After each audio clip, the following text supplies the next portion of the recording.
morning to you all. Some of you were here for Christmas service. Some of you were worshiping at home, but today you are with us. I thank the Lord for each and every one of you. 좋은 아침입니다, 성도 For 여러분. those people who have opened up their homes for hospitality 특별히 크리스마스에 가정 예배를 위해서 가정들을 오픈해 주신 성도님들께 감사의 말씀을 전합니다.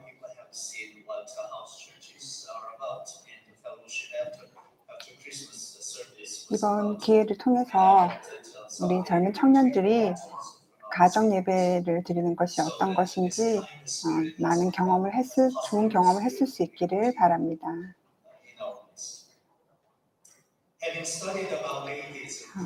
최근에 시편 14편을 토대로 무신론에 관한 공부를 했었는데 오늘은 이 14편 본문 내용을 보다 자세히 살펴보면서 그 교훈을 찾고 또 그 교훈들을 예수 그리스도를 우리의 주님이자 구세주로 고백하는 우리들에게 어떻게 잘 적용할 수 있을지에 관해서 알아보려고 합니다. 이 시편이 하나님을 믿는 우리들과 어떤 관련이 있는지 또 신자들에게 어떤 특별한 의미가 있는지 등에 관해서 말입니다. 이전 시간을 통해 이미 우리는 하나님을 부인하는 자들의 죄악에 관해 배웠었고 특별히 이 진리는 불신자들뿐 아니라 우리 신자들에게도 매우 중요합니다.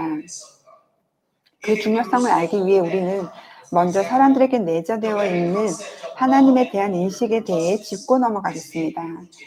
온 인류에게 하나님에 대한 인식은 본래 내재되어 있습니다.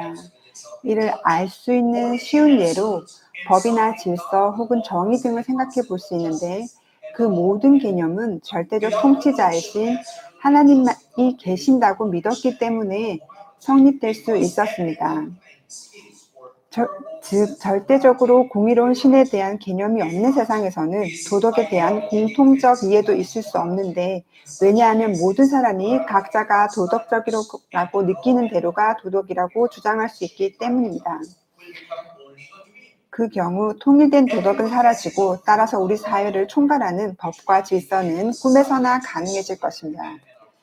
칼 에페지 헨리는 하나님이 계신다고 개념적으로 아는 지식이 그 사람의 삶 전체에 영향을 미친다고 했습니다. 쉽게 말해서 하나님에 대한 인식은 단순히 그분의 존재를 아는 것에 그치지 않고 정치, 경제, 예술, 사법제도, 인생관, 결혼, 사회복지, 심지어 교육에 이르기까지 삶의 모든 측면에 실질적으로 영향을 미칩니다. 요컨대 하나님을 향한 믿음은 단순히 영적 측면뿐 아니라 이 땅에서의 우리 삶의 모든 여정에 관여한다고 할 수 있습니다. 이처럼 하나님을 인식하는 일은 우리의 지적인 면과 더불어서 도덕적 행위 측면에서도 커다란 영향을 가져옵니다. 가령 어떤 사람이 죄로 얼룩진 삶을 살지라도 완벽한 도덕성을 지니신 절대적 존재이신 하나님을 인식하고 있다면 그에게는 여전히 도덕적 양심이 남아있을 수 있습니다. 따라서 그는 사람은 두렵지 않을지라도 절대자로부터 내려질지 모를 심판과 벌에 대한 두려움은 있습니다. 즉 그는 적어도 양심의 가책은 가지고 있습니다. 사람에게는 본래 하나님을 알고자 하고 또 그의 완벽함을 조차 살고 싶다는 소망이 있습니다. 이는 모든 사람에게 가장 자연스러운 일입니다. 그럼에도 불구하고 인류는 하나님에 대한 이러한 자연스러운 인식을 애써 누르고 대신 사람의 능력을 찬양하며 스스로의 힘으로 지상 천국을 이루려 도전해 왔습니다. 그 좋은 예로 느부갓네살 왕은 다니엘서 4장 30절 말씀에서 이 큰 바벨론은 내가 능력과 권세로 건설하여 나의 도성으로 삼고 이것으로 내 위엄의 영광을 나타낸 것이 아니냐라고 했습니다. 인류는 지적 탐구나 열정 혹은 심지어 선행까지 온갖 다른 것들로 하나님을 대체해 보려고 시도해 왔습니다. 같은 맥락에서 인본주의는 인류를 향한 하나님의 진리가 담긴 계획을 대체하고자 여러 통치 체제 등을 통해서 무색해 왔고 그 결과 인간이 만든 여러 이념과 사상들이 하나님의 자리를 빼앗고 있습니다. 하지만 여기 계신 여러분들께서는 우리가 지금까지 공부한 모든 내용을 토대로 무신론자들이 아무리 그럴싸하게 이야기할지라도 그들은 하나님이 없다고 말하기 때문에 어리석은 자들일 수밖에 없는 사실을 확실히 아셨을 것입니다. 그런데 본문에서 배울 수 있는 교훈이 무신론자들에게만 그치는 것이 아니라 안타깝게도 친절하고 공헌하면서도 하나님이 없는 것처럼 사는 무신론자들과 다를 바 없이 사는 사람들이 있습니다. 그러한 바람직하지 못한 상태는 우리가 하나님의 뜻이 아닌 우리 자신의 뜻을 따르고 살 때에 발생됩니다.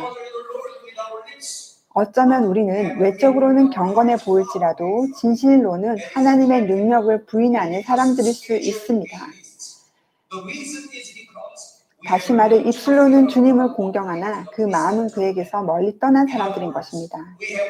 그런데 그렇게 되는 이유는 우리가 사람의 기운을 따라 주님을 경외하기를 배워왔기 때문일 수 있습니다. 즉 우리는 우리의 생각대로 하나님을 만들었고 그래서 하나님이 아닌 우리 생각을 바탕으로 예배와 봉사, 크리스천 및 삶 및 신앙과 관련한 모든 다른 생각들도 끌어왔을 수 있습니다. 이처럼 신자라고 고백하면서도 불순종의 삶을 사는 사람들은 실질적으로는 무신론자입니다. 그들의 마음은 새로워지지 않았고 따라서 변화되지 않았습니다. 그래서 그들이 여전히 육체가 이끄는 대로 사는 것입니다. 물론 사람은 예외 없이 누구나 본질적으로 죄성이 있는데 오늘 본문 14편에서 시편 기자는 이러한 인간의 죄성에 대해 밝힘과 동시에 그럼에도 우리에게 있는 희망에 대해서 얘기하고 있습니다. 먼저 시편 14편은 어리석은 자에 관한 설명으로 시작하는데 그 어리석은 자는 악한 경향도 있습니다. 여기 어리석은에 사용된 히브리어 형용사는 인지적 장애를 가진 사람들이 아닌 지각이 없고 불량하고 미련하고 지혜 없는 그런 특정한 무리를 가리킵니다. 이 어리석은 자들의 영적, 도덕적 무개념에 대해 알려주는 구약 성경 구절들이 있습니다. 일례로 그 사람들은 하나님과 그의 일을 비방합니다. 그래서 시편 74편 18절은 여호와여 이것을 기억하소서 원수가 주를 비방하며 우매한 백성이 주의 이름을 능욕하였나이다 라고 말씀합니다. 그 어리석은 자들은 아이러니하게도 스스로는 자신이 현명하다고 생각할 수 있는데 그들은 무지함 속에서 감히 주님을 조롱하기를 멈추지 않습니다. 시편 74편 22절도 하나님이여 일어나사 주의 원통을 푸시고 우매한 자가 종일 주를 비방하는 것을 기억하소서라고 간구합니다. 그처럼 불경건함과 불신앙으로 가득 찬 그들의 마음은 죄악으로 기우는 경향을 가지고 있는데 이사야서 32장 5절 6절 말씀이 이를 잘 알려줍니다. 어리석은 자를 다시 존귀하다 부르지 아니하겠고 우둔한 자를 다시 존귀한 자라 말하지 아니하리니 이는 어리석은 자는 어리석은 것을 말하며 그 마음에 불의를 품어 간사를 행하며 퇴역한 말로 여호와를 거스르며 줄인 자의 속을 비게 하며 목마른 자에게 마실 것을 없어지게 하며 라고 이사야서 32장 5절 6절 말씀이 증거합니다. 그런데 오늘 본문 1절에 따르면 어리석은 자는 하나님을 아는 것이 자신의 인생과 아무런 상관이 없다고 생각하는 것을 볼 수 있습니다.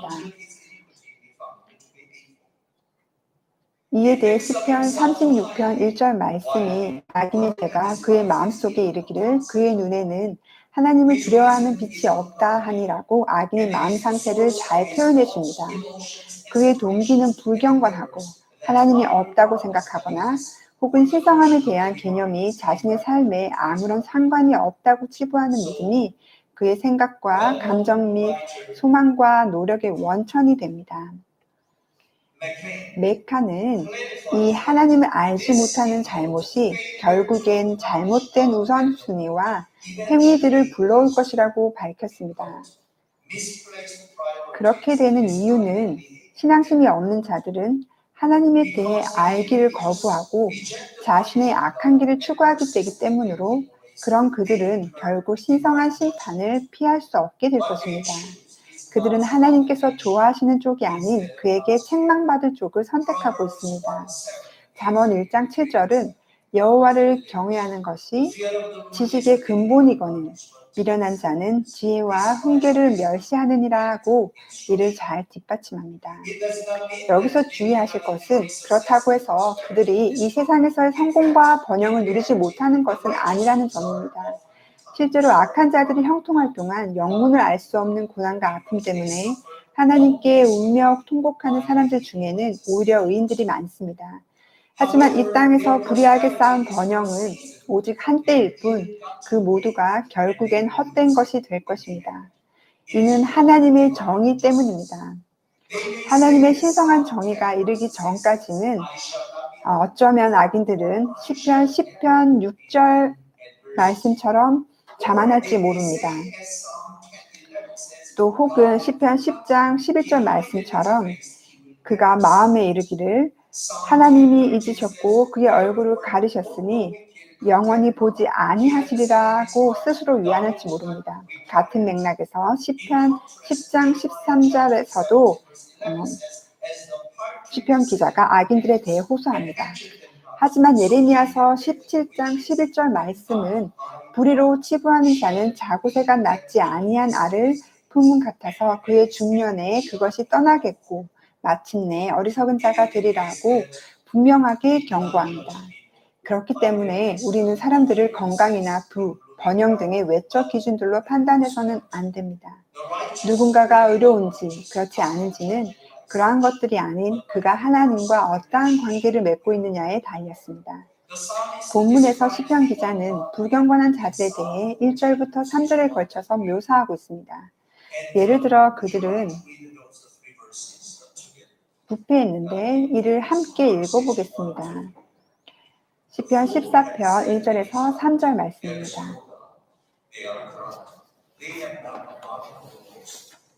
어리석은 자는 그의 마음에 이르기를 하나님이 없다 하는도다. 그들은 부패하고 그 행실이 가증하니 선을 행하는 자가 없도다. 여호와께서 하늘에서 인생을 굽어 살피사 지각이 있어 하나님을 찾는 자가 있는가 보려 하신즉 다 치우쳐 함께 더러운 자가 되고 선을 행하는 자가 없으니 하나도 없도다. 아멘.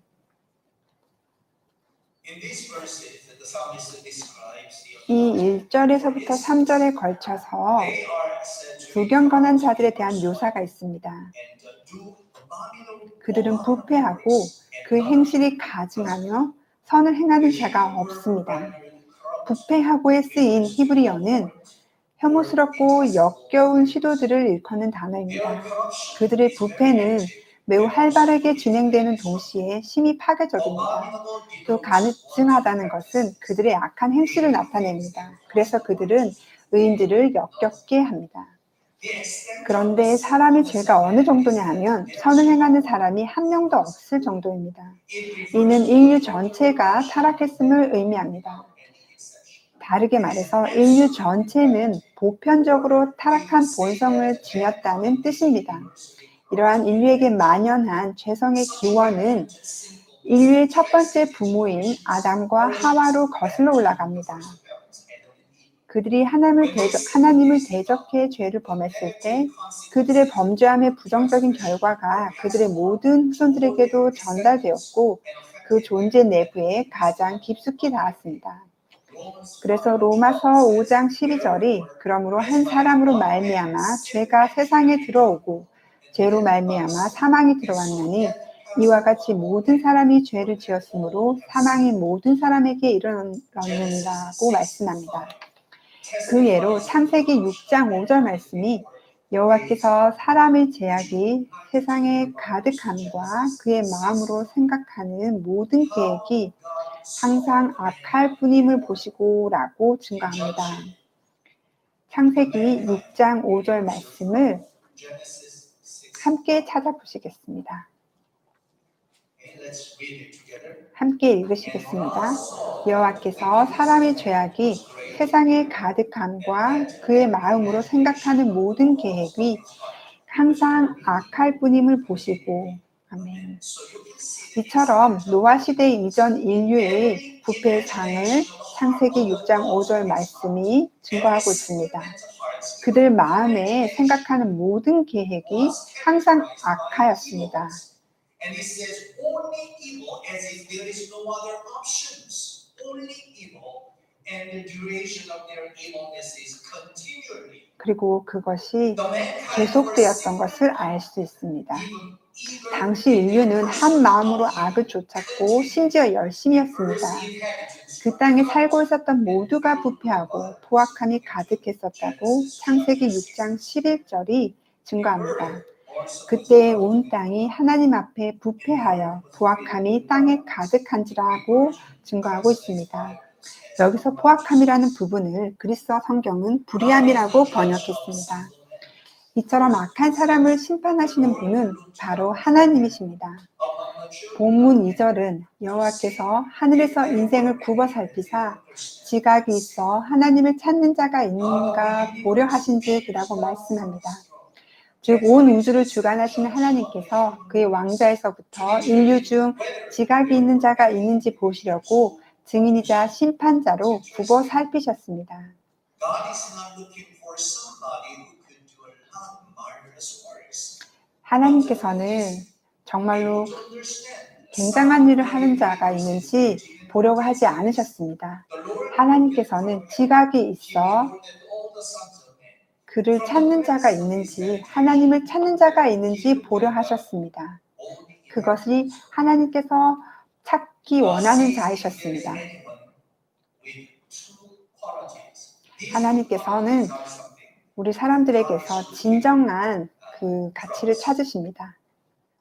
우리가 외적으로 무엇을 하는지를 찾는 것이 아니십니다. 하나님께서는 지각이 있고 하나님을 찾는 자가 있는지 보려 하셨습니다. 이를 자세히 보면 하나님께서는 두 가지 특징을 갖춘 자가 있는지 살피셨습니다. 그는 먼저 지각이 있는 자가 있는지 보셨습니다. 여기서 지각이 있어 라는 부분은 히브리어 원문에서는 특별히 주님을 경외하는 자들을 가리키는 데 사용됩니다. 하나님을 경외하는 바로 이 점이 세상에 퍼져 있는 온갖 거짓 지혜들로부터 성경적 지혜를 분리해낼 수 있는 가장 큰 특징입니다. 욥기 28장 28절 말씀이 이를 뒷받침합니다. 욥기 28장은 특별히 지혜의 장으로 잘 알려져 있습니다. 욥기 28장 28절은 말씀합니다. 또 사람에게 말씀하셨도다. 보라, 주를 경외함이 지혜요, 악을 떠남이 명철이니라. 아멘. 명철이니라. 아멘. 시편 111편 10절도 말씀합니다. 경외함이 지혜의 근본이라. 그의 계명을 지키는 자는 다 훌륭한 지각을 가진 자이니 여호와를 찬양함이 영원히 계속되리로다. 아멘. 잠언 9장 10절도 여호와를 경외하는 것이 지혜의 근본이요 거룩하신 자를 아는 것이 명철이니라고 말씀합니다.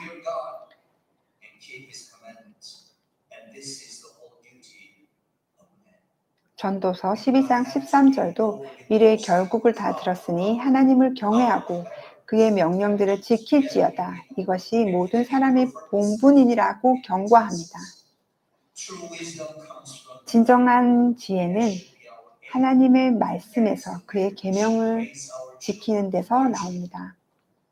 여호와를 경외함이 지혜의 근본이라 하셨습니다. 다음으로 본문 2절을 보면 하나님께서는 하나님 자신을 찾는 자가 있는지 살피셨습니다.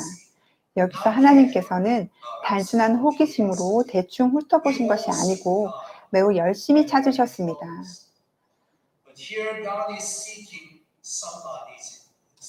하나님께서는 하나님을 찾는 자가 있는지 매우 열심히 찾으셨습니다. 그리고 그 결과에 대해서는 시편 14편 3절이 다 치우쳐 함께 더러운 자가 되고 선을 행하는 자가 없으니 하나도 없도다라고 밝힙니다. 즉 모두가 더럽거나 혹은 타락했습니다. 여기 더러움에 해당하는 히브리어는 도덕적으로 부패한이라는 의미를 지녔습니다. 사실 굳이 하나님께서 우리를 어떻게 보시는지를 논하지 않더라도 우리는 우리 중 그 누구도 도덕적인 면을 포함해서 정말이지 그 누구도 완벽할 수 없는 사실을 잘 알고 있습니다. 그렇다고 할 때 모든 것을 다 아시는 하나님께서 우리들이 의의 길에서 등을 돌리고 있는 것을 얼마나 더 잘 아시겠습니까? 요컨대 오직 한 분, 메시아를 제외하고는 모든 사람에 대한 하나님의 편결은 일관되게 이 세상을 살았던 그 누구도 의를 행하지 않았다는 것입니다. 성경은 어떤 사람도 항상 선하고 언제나 최선을 다하고 어떤 죄도 짓지 않는 삶을 산다고 주장할 자격이 없다고 말씀합니다. 전도서 7장 20절은 선을 행하고 전혀 죄를 범하지 아니하는 의인은 세상에 없기 때문이로다라고 증거합니다. 또 로마서 3장 10절에서 12절 말씀도 오늘 본문인 시편 14편 중 1절에서 3절 말씀을 70인역 성경본에서 인용하면서 모든 인류 한 사람 한 사람이 하나님 앞에 죄인임을 다시 한번 선언했습니다.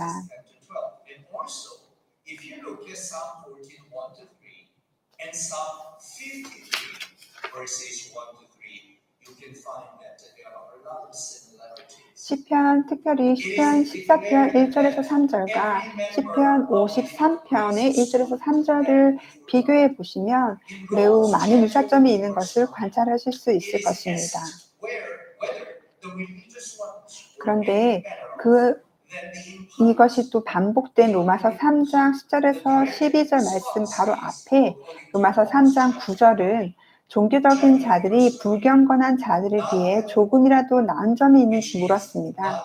그에 대한 단도직입적 대답이 바로 절대 그렇지 않다인 것입니다. 모든 사람이 죄의 권세 아래 있고 하나님 안전에서 쫓겨나 마땅합니다.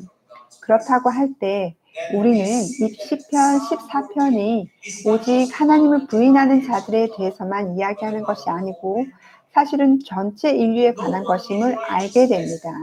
정말이지 의인은 한 명도 없고 깨닫거나 하나님을 찾는 자도 없습니다. 모두가 의에서 치우쳤습니다.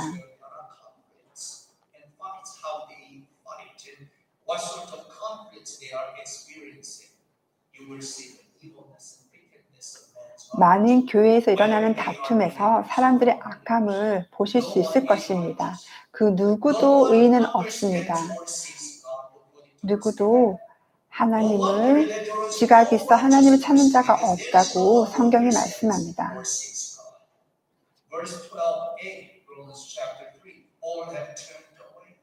모두가 다 치우쳤다고 말씀합니다.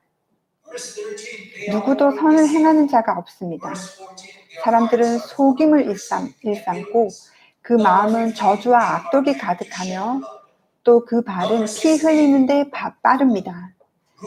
파멸과 고생이 그들의 길에 있고 평강의 길을 알지 못하며 하나님을 두려워함이 없습니다. 이 모두는 로마서 3장 10절에서 18절까지가 증거하는 내용입니다. 이러한 죄악들은 이 땅을 거쳐가는 모든 사람들에게서 다양한 정도와 형태로 나타납니다. 따라서 이는 어쩌면 우리 안에서 나타나는 모습들입니다. 따라서 우리 모두는 진리 안에서 메시아를 믿는 믿음으로 나오기 전에는 하나님의 원수로 구분될 수밖에 없는 것이 맞습니다. 네, 모든 사람이 죄인입니다.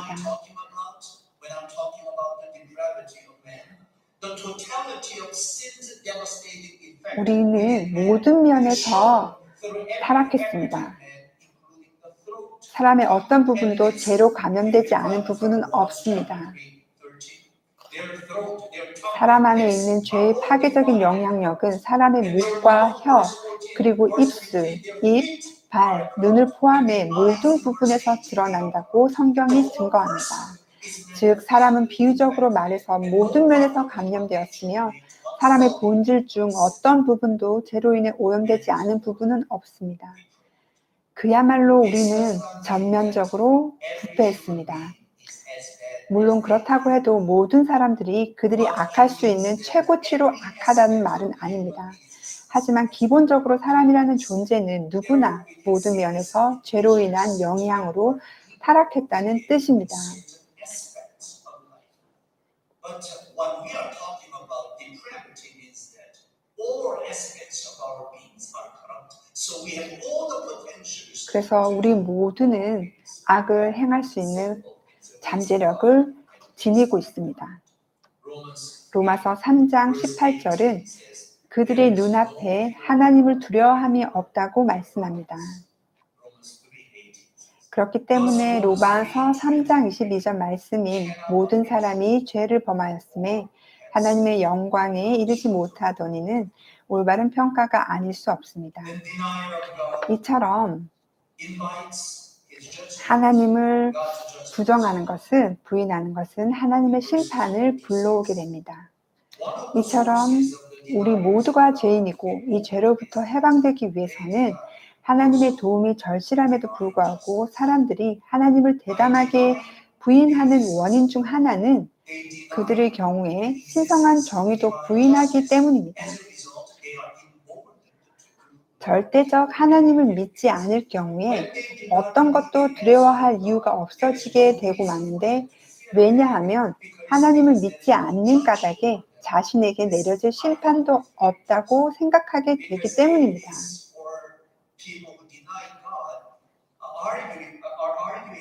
무신론자들 혹은 하나님을 부정하는 사람들은 이 땅에 악이 많기 때문에 하나님을 믿을 수 없다고 얘기합니다. 하지만 사실은 그들 자체가 악한 자들입니다. 자신들이 악을 행하고 악을 만드는 자들이면서 그 악들에 대해 하나님을 탓하고 있습니다. 그들은 하나님을 믿는 대신에 진화론자들이 가르치는 대로 적자 생존을 믿습니다. 사람이 적자 생존에 대한 믿음을 가지고 살 경우에는 양심에 대해 걱정할 필요가 없어집니다. 왜냐하면 양심은 적자 생존에 어떠한 이익도 가져오지 않기 때문입니다. 사실 양심은 비물질적이어서 눈에 보이지 않고 따라서 자연주의의 신념에 포함되어 있지 않는 무엇입니다. 그래서 이것은 적자 생존이나 자연주의에서 전혀 중요하지 않는 것입니다. 어떤 이는 이러한 양심이 새로운 자연의 규칙에 적응하기 위해서 재교육되어야 하고 그 방향이 재조정되어야만 한다고 주장합니다. 즉 정의나 의로움에 대한 생각 등으로 고심하거나 고통받을 필요가 없다고 말입니다. 사람이 하나님을 부인할 경우 그는 그분의 심판을 걱정할 필요 또한 없기 때문입니다. 그는 스스로 심판하고 통치하는 자가 됩니다. 따라서 그는 자신이 하고 싶은 대로 무엇이든 할 수 있는 스스로가 신이 됩니다. 그런데 본문 4절에서 시편 기자는 죄악을 행하는 자들이 하나님께서 언젠가 그들을 심판하시리라는 사실이 무지한 것인지에 대해 수사학적으로 의문하고 있습니다. 구체적으로 이 기절은 죄악을 저질러서 그 희생자들의 삶에 고통을 일으킨 자들에 대해 말하고 있습니다. 그런 점에서 시편 기자는 죄악을 행하는 자들이 다른 사람들에게 파렴치하고 횡포하게 행하는 것을 꼬집었습니다. 그들은 자신들이 절대 하나님의 신성한 심판의 상징인 환난을 당하지 않을 것처럼 생각했는데, 왜냐하면 그들은 하나님의 존재 자체를 부정했기 때문입니다. 시편 6절은 그의 마음에 이르기를 나는 흔들리지 아니하며 대대로 환난을 당하지 아니하리라 하나이다 라고 그들의 상태를 잘 보여줍니다. 즉 그들은 하나님을 믿지 않아서 그의 심판도 없을 거라 생각합니다. 죄악을 행하는 자들은 하나님과 그의 백성을 대적하면서도 두려움을 모르는데, 왜냐하면 그들은 스스로를 하나님의 위치에 놓고 있기 때문입니다.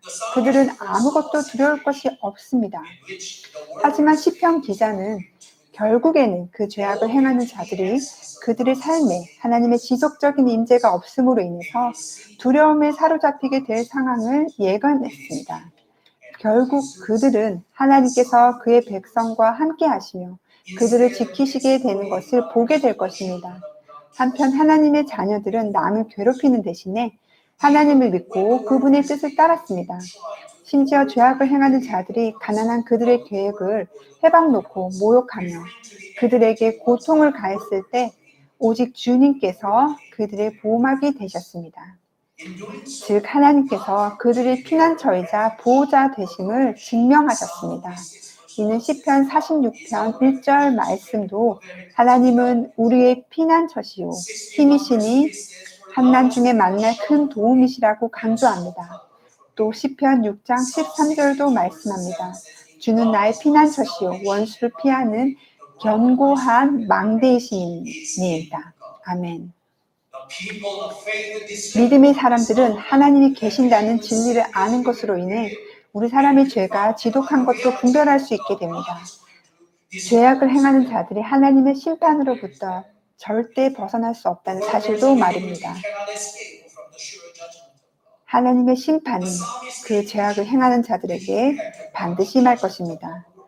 특별히 시편 기자는 죄악을 행하는 자들 위에 임할 하나님의 심판의 결과를 마음에 그려보았습니다.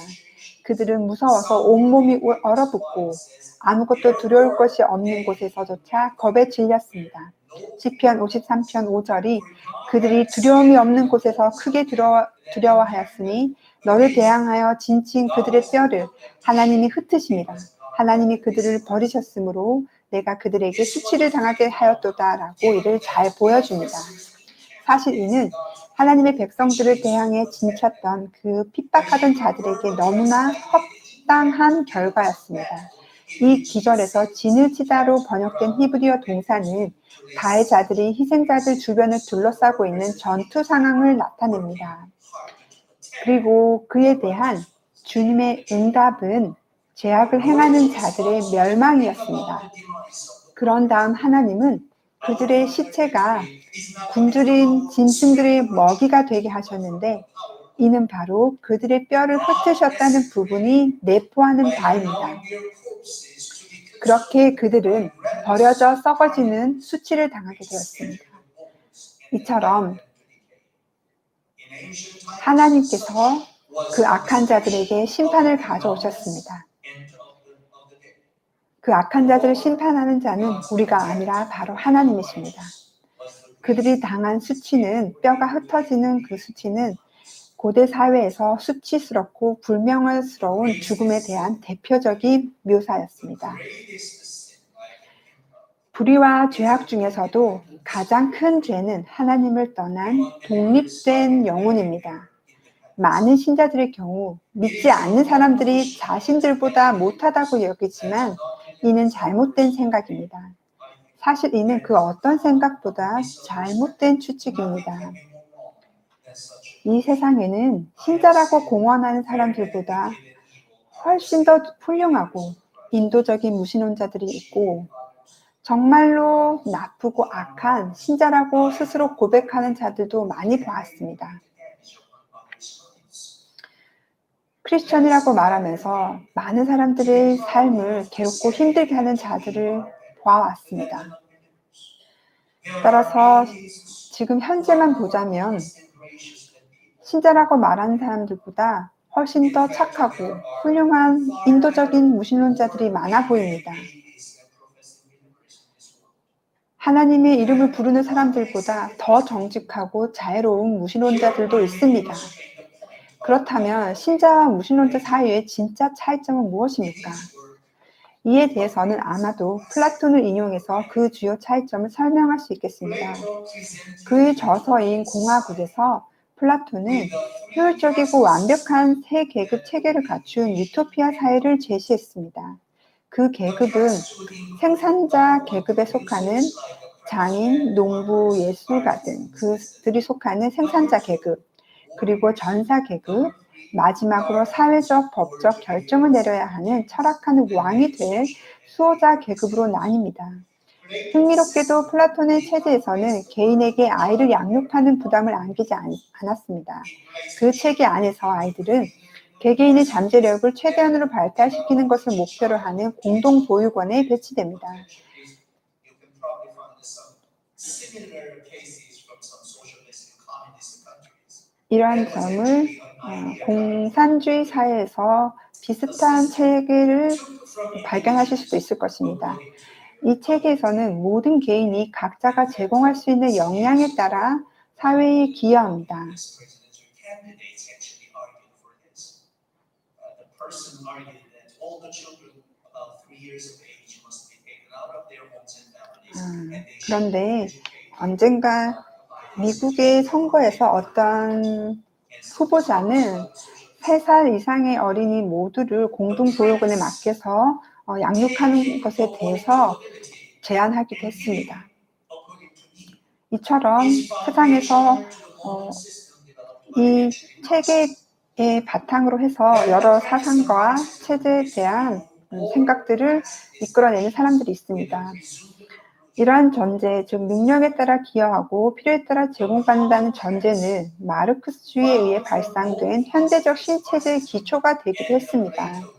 하지만 플라톤 체제와는 달리 마르크스주의가 가정하는 궁극적으로 완벽한 사회는 모든 계급 구분의 타파를 전제로 했지만 플라톤과 마르크스가 제시한 두 철학에서 발견되는 무엇보다 중요한 공통 전제는 인간이 할 수 있다는 것입니다.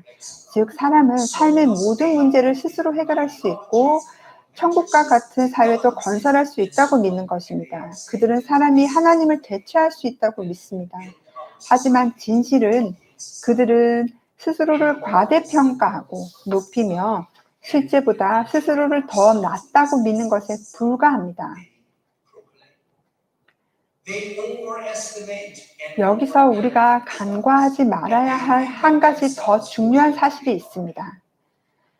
바로 그것은 사람이 굳이 하나님의 존재를 부인할 때에만 하나님의 원수가 되는 것은 아니라는 점입니다. 무신론은 단순히 하나님의 존재를 부인하는 철학이라는 틀 안에서만 그치지 않습니다. 사실 이는 하나님 없이 살 수 있다는 전반적인 태도입니다. 그리고 그것이 바로 아담과 이브의 문제였습니다. 창세기 3장 5절에서 뱀이 하와에게 너희가 그것을 먹는 날에는 너희 눈이 밝아져 하나님과 같이 되어 선악을 알 줄 하나님이 아심이니라 하는 말로 유혹했습니다.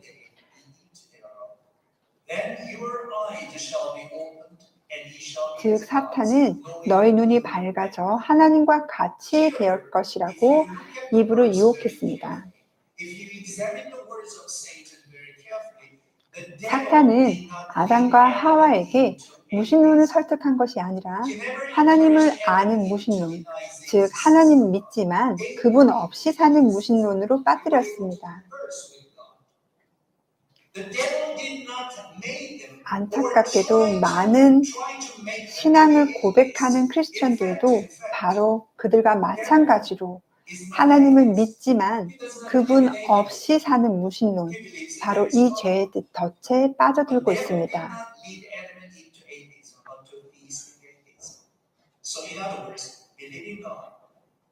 하나님은 믿지만 하나님이 없는 것처럼 사는 것을 말합니다. 하나님을 믿는다고 하면서도 우리가 원하는 대로, 우리가 좋은 대로, 우리의 취향대로 결정하고 사는 것이 바로 이러한 삶입니다. 우리가 어떤 길을 택할 것인지 하나님이 원하시는 바를 찾지 않고 단지 우리가 무엇을 원하는지에 따라서 행하는 자들, 이것이 바로 하나님 없이 사는, 하나님을 믿는다고 말하면서 하나님을 없이 사는, 하나님을 아는 무신론입니다. 그래서 하나님께서는 성경을 통해 경고하십니다. 입술이 하나님과 가까이 할지라도 그 마음이 하나님께로 멀리 떠나가 있다고 말입니다. 이는 얼마나 잘못된 일입니까? 우리가 얼마나 잘못되게 우리의 신앙을 가지고 있는 것입니까? 하나님의 구원이 우리 이러한 백성들에게 있는 유일한 희망입니다. 본문 7절에서 시편 기자는 죄악을 행하는 자들로부터 언약의 공동체를 구해달라고 하나님께 간청합니다. 그는 시온에서 일어나는 승리를 상상했습니다. 이스라엘의 구원이 시온에서 나오기를 원하도다. 여호와께서 그의 백성을 포로된 곳에서 돌이키실 때에 야곱이 즐거워하고 이스라엘이 기뻐하리로다. 아멘. 맞습니다. 하나님께서 우리를 본질적으로 죄성인 우리를 구해주실 수 있습니다. 그리고 시편 기자에 의하면 이스라엘의 구원은 시온에서 나오는데 이 시온이라는 장소에 대해 조금 더 살펴보면 이는 사무엘하 5장 7절에서 여부스 족속의 산성인 것으로 성경에서 제일 처음 언급되었고 다윗이 이를 점령한 후로는 이는 다윗성으로 불렸습니다. 바로 이곳으로 다윗은 언약궤를 가져왔고 이를 말미암아 이 성은 신성한 장소가 되었습니다. 이후 이스라엘 역사에서 시온은 안정과 피난처의 상징이 되었고 하나님께서는 바로 그곳에 머무시며 언제나 의인들이 적을 무찌르셨습니다.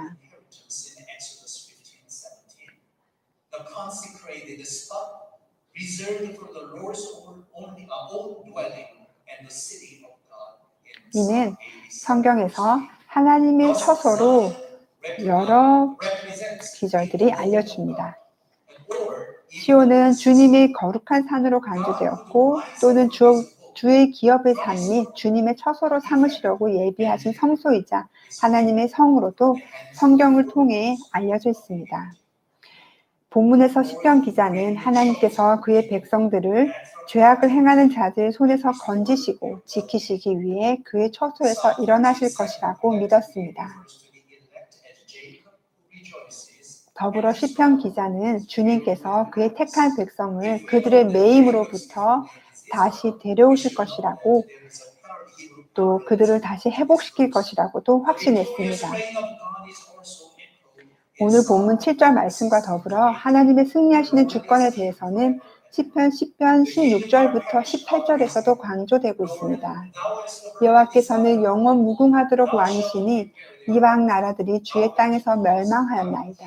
여호와여 주는 겸손한 자의 소원을 들으셨사오니 그들의 마음을 준비하시며 귀를 기울여 들으시고 고아와 압제당하는 자를 위하여 심판하사 세상에 속한 자가 다시는 위협하지 못하게 하시리이다. 아멘. 즉 하나님께서 신성한 심판자이심을 강조하는 말씀입니다. 원수를 갖는 일은 하나님께 속한 것이고 모든 악한 자들에게는 하나님의 신성한 징벌이 임할 것입니다. 하나님께서는 자신의 기도뿐 아니라 가련한 자들이 고통으로 울부짖는 것까지 들으시는 것을 이처럼 시편 기자가 확언했습니다. 진실로 하나님께서는 악한 자들의 비극적 결말을 확증하셨습니다.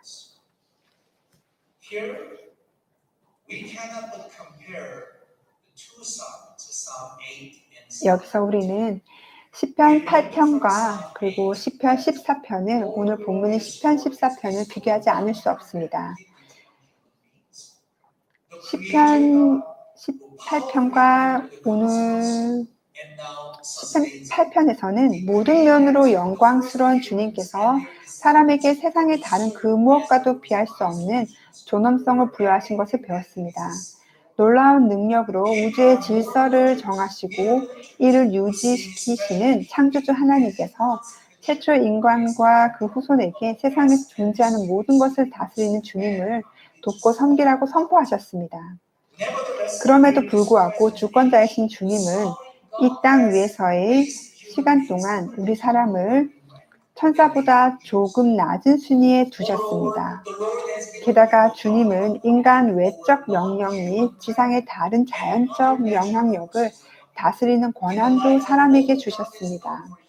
하나님께서 인류를 위해 하신 이 모든 일에 비추어 볼 때 우리들이 창조주 하나님께 지속적인 감사를 표하는 것은 너무나 합당한 일입니다. 하지만 시편 8편과 강력한 재주를 이루는 오늘 본문 14편에서 시편 기자는 사람들이 앞서 언급한 하나님께서 우리에게 주신 잠재력에 부응하는 삶을 살지 못했다고 밝힙니다. 우리는 세상을 다스리는 창조주의 청지기로서의 위엄을 택하는 대신에 죄를 범하는 수치를 선택했습니다. 또 사람들은 하나님을 주님으로 긍정하기보다는 하나님은 존재하지 않는다거나 혹은 하나님이라는 개념이 자신들의 삶과는 무관하다고 고의적으로 주장하기도 해왔습니다. 신학적으로 말하면 그들은 지적, 도덕적, 실질적으로 무신론자입니다. 심지어 그들이 개인적으로 혹은 사회적으로 아무리 훌륭한 성취를 이루었다 할지라도 하나님의 관점에서 보면 그들은 영적으로나 도덕적으로 망한 자들, 따라서 어리석은 자들에 불과합니다. 그들은 어리석은 자일 뿐입니다. 그들은 자신의 생각과 행동으로 스스로의 부패와 타락을 드러냅니다. 그리고 언젠가 주님께서 그 악인들을 벌하고 의인들은 옹호하실 것이라고 시편 기자가 밝히고 있습니다. 달리 말해서 행악자가 비극적 결말을 맞게 될 동안 의인은 끝없는 기쁨을 누리게 될 것입니다. 시편 8편과 14편은 대조적인 방식을 사용하면서도 동일하게 신도들에게 이 세상을 창조하시고 또 유지시키시는 하나님께서 그들의 예배를 받으심이 합당하심을 상기시키고 있습니다. 이 진리는 신약 성경에서도 중요한 가르침으로 주어졌습니다. 그 예로 마태복음 6장 25절부터 33절에서도 예수님께서는 제자들에게 무엇을 먹을까, 마실까, 입을까 등을 염려하지 말라고 하셨습니다. 구세주 예수님께서는 창조주 하나님께서 그 땅의 공중에 나는 새와 들의 백합화들에게도 그러하시듯 그들의 필요 또한 은혜롭게 공급하실 것이라고 말씀하셨습니다. 신성하신 주님께서 가장 아끼시는 신자들을 이 땅의 그 어떤 존재보다 더 잘 돌보실 것이 분명합니다. 또 야고보서 7장 17절은 1장 7절은 온갖 좋은 것과 모든 자비로운 행위와 모든 온전한 선물이 다 위로부터 빛들의 아버지께로부터 내려온다고 말씀합니다. 다시 말해 사람의 삶의 모든 면은 하나님의 사랑의 돌보심 아래에 있습니다. 결과적으로 모든 것을 아시고 모든 것을 이루시고 모든 지혜를 갖추신 주님은 사람의 가장 높은 찬사를 받으시는 것이 합당합니다.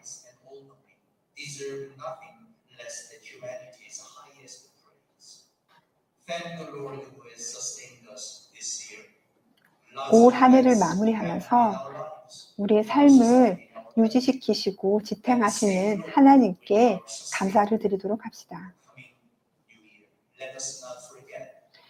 또 다가오는 새해에도 우리들은 모두 죄의 경향이 있고 타락했지만 오직 예수 그리스도께서 우리를 새롭게 하시고 변화시킬 수 있는 분이심을 기억하시기를 소망합니다. 하나님을 경외하는 것이 우리 지혜의 근본입니다. 함께 기도하시겠습니다.